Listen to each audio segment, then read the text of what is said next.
上一集咧已經有提到演藝圈點解最能夠體現到政商同埋大眾嘅集體潛意識嘅一個表現，同埋正邪對立面嘅狀況。最主要就係因為其實我哋都知道邪嗰方面就係會借助佛牌、蝴蝶牌同埋一啲係起陰廟拜陰神。咁當然前提佢哋係用一個有借冇還嘅意思去做呢樣嘢啦，同埋佢哋應該係明知故犯嘅，係啦。咁正嗰方面咧，就係通常係來自於宇宙嘅比較高維度啦，同埋佢哋通常前世咧都基本上有一定嘅能力或者係功分嘅，咁所以咧先係明星，唔係人人多，所以點解係明星先容易有份就係咁嘅緣故啦。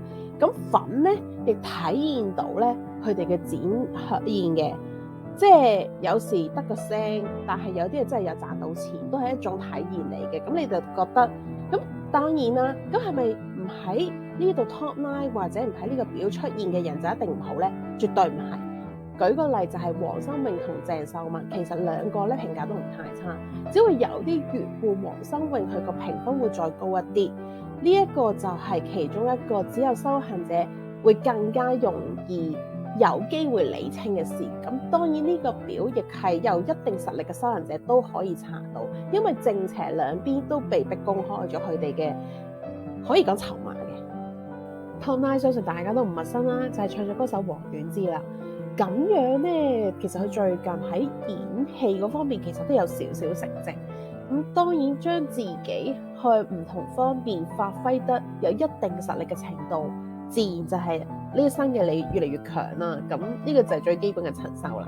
大家如果想喺我呢邊白線咧，真係好可惜，係白唔到，因為我要守規則。咁但係可以講一啲大家都知道嘅嘢嘅。咁但係咧，我又將佢咧更加呈現化出嚟。眾所周知嘅啦，唱作女歌手多唔多？唔多，係啦。特別係東南亞地區有日本係多嘅，但係香港唔算多啦，係啦。咁而家又唱得又開始要準備進軍演得嘅呢一個咁嘅女性咧，就少之又少啦。你知道物以罕為貴㗎啦。如果以佢嘅實力演化成一張卡，就必然咧係一張 SR 卡啦。你唔好問我幾多，我唔會話俾你聽我係幾皮卡嘅，係啦。咁佢嘅公分值就係城市級啦。城市級其實你問我多唔多咧？多嘅。你問我商家多唔多城市級咧？好多，但係男女都有。但係我指好多個程度就係因為係佢哋前世累積到一定嘅程度啦。咁大概多到幾個程度咧？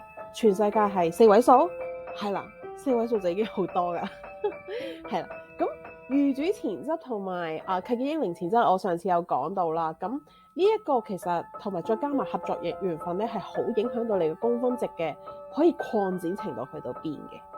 咁所以點解黃婉之佢雖然係一張 SR 卡，但係佢好可惜，基於係因為御主呢個同埋契機英靈呢一個緣故，所以佢就停留喺 City Level 嘅公分值啦。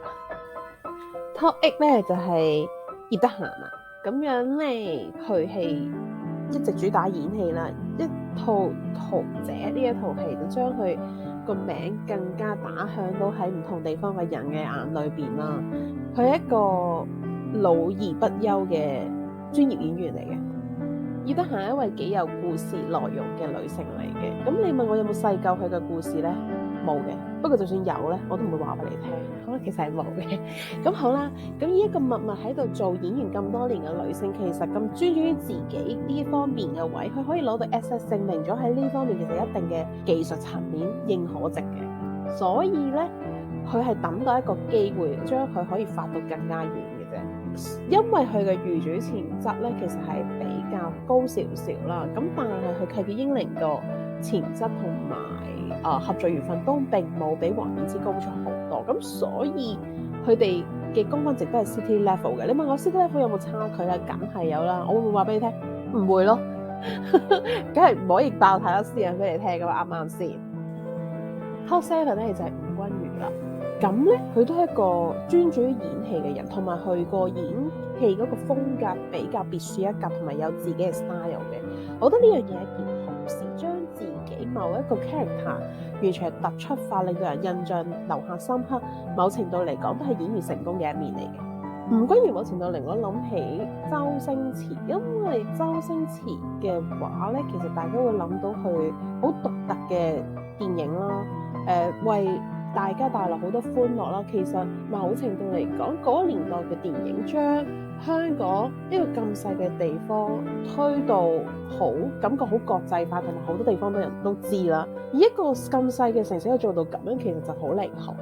所以我覺得係有一啲緣故，佢嗰個，所以佢就屬於 SR 卡，就係咁樣啦。因為我冇細究，咁當然係有原因啦。細究可以知，但我盡量都唔會咁 deep 去咁 find out 人哋啲嘢嘅。咁另外佢嘅公分值都係 C level 啦。預知潛質同葉德嫻一樣啦，都係有3粒星，契記英靈潛質都係差唔多嘅。不過佢合作緣分咧稍低少少，所以講收緣好緊要就係咁。係咪代表 I 代表佢收緣唔係咧？梗唔係啦。能夠同到仙家合作嘅人，本身收緣就一定有翻咁上下噶啦。只不過咧，人就有高低，仙家有自己嘅喜好，同埋會你究竟落到幾多世咧，會影響到你收緣嘅緣分嘅嗰個可能性。所以其實落得嚟越少咧，佢哋嘅收緣咧，其實就係越難嘅。咁係咪所有人都落得嚟咁多咧？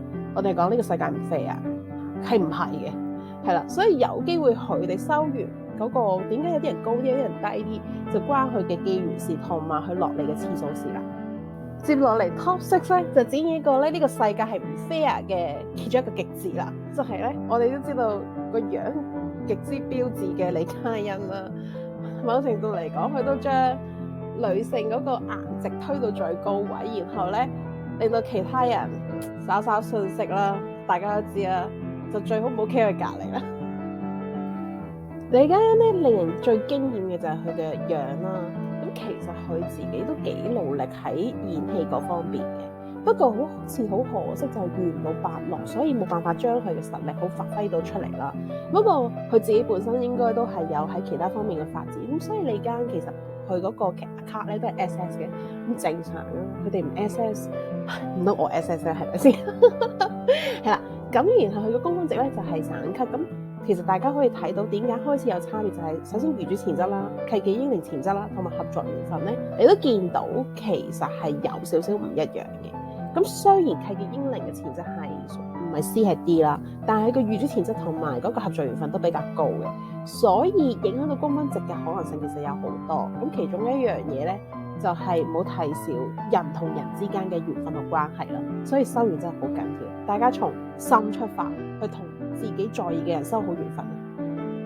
Top 5嘅蕭芳芳咧，基本上其實佢喺演藝圈度嚟講咧，唔算係一個好活躍嘅人嚟噶啦，已經咁。但係佢喺慈善度咧，係不時咧都會有少少 voice 出嚟嘅，所以睇得出其實佢之前係演戲啦，接落嚟就係佢嘅家庭同埋佢想做嘅活動啦。咁每個人咧嘅人生選擇都唔一樣嘅，但係睇得出並唔係你退咗出嚟，其實你嘅評價就一定會變低分咯。咁樣咧，蕭芳芳都係屬於張 SR 卡嘅，咁所以我都講咗，知道其實你唔同領域度都有一定嘅程度同埋用心嘅發展咧，其實上天會睇到。當然啦，係要靠自己嘅能力，用正當嘅方式同埋慢慢累積啦，而唔係想走捷徑有借冇還咁樣啦。咁佢嘅公分值都係散級嘅，預主潛質都係良性。咁你哋見到其實絕大部分都係有預主潛質嘅，係啦。咁契記英靈咧就係有 E 啦，合作緣分咧都係 E。大家就可能奇怪，咦，咁點解佢公分值係會有散級咧？呢個我就冇查得好清楚。不過所有嘢都係有緣故嘅，相信有緣分嘅人就會知，冇緣分嘅人就唔好太過去 deep 去反映呢樣嘢啦。咁咧 Top 4咧就係莫文蔚啦。莫文蔚係一個喺唱嗰方面咧比較專注同埋專心嘅一個人嚟。咁當然啦，佢都有接觸下演戲。咁只不過咧，我覺得對佢嚟講，唱歌依然係佢最熱愛嘅事業。咁所以咧，佢比較重心發展喺呢方面。咁莫文蔚咧係一張 SS 卡啦。如果以佢而家嘅實力，咁你問我有冇得升咧？我唔會話俾你聽。大家唔好覺得自己人生而家淨係停留呢個時間咯。係啦，咁樣咧，公分值就係散級啦。咁佢預主潛質、合作緣分同埋契記英靈嘅潛質咧，咁其實咧都相比其他人咧並唔係好高嘅，大家可能會咁覺得，何故咧？咁梗係有故啦，係啦。咁我都可以講下嘅，有機會就係雖然你合作緣分少啦，但係你嘅通常嗰啲人係強啦，或者係數量多啦，所以有人係重質不重量啦，有人係重量不重質啦。咁當然啦，個質就肯定有翻咁上下。即係有啲人係對朋友冇咁挑剔嘅，中意乜人都識嘅。有啲人就係唔係喎，我其實好孤僻嘅，我淨係識少少人嘅。咁你問佢，我會唔會影響到佢嘅可能性？咁梗係有可能啦。其實某程度嚟講，有機會就係咁嘅緣故啦。咁惠英紅係一個幾厲害嘅人嚟嘅，打得啦，捱得啦，演得啦。咁其實最緊要係去到而家都不斷挑戰唔同嘅角色，去將自己嘅實力推到更高層次。因為其實如果你將自己定咗一個形象，或者你太介意自己一啲可能外界嘅聲音啊，或者係評價之類，而將自己局限咗咧，其實就係抹殺咗自己進步嘅可能咯。惠英紅要嘅時候你係着 SR 卡，大家可能聽到我把聲好疲憊，原因就係因為其實好羨慕。大家可能呢個時候就會有啲奇怪，咦，收行者唔係會強啲嘅咩？咁點解我會羨慕人哋 SR 卡咧？你首先諗下，修行者係 level 1開始收起嘅，咁你要打幾耐先可以去到 SR 咧？再加上就係修行者，其實你都要睇咩修行噶嘛，你要學到武術啦，學晒你先可以踏上呢條路噶嘛。如果唔係，基本上咧，其實你根基好不穩嘅，咁所以咧就係我羨慕嘅原因啦。惠英紅佢嘅雖然合作緣分係有 A 啦，契機英靈嘅潛質都有 R 流，其實呢一個咧喺女性嚟講比較罕見嘅。咁但係由於佢遇主潛質係良星，其實你問我會唔會有影響咧？有嘅。咁當然係咪影響好大咧？又不至於。咁但係就只能夠講個影響到個公分值，其實個元素有好多咯。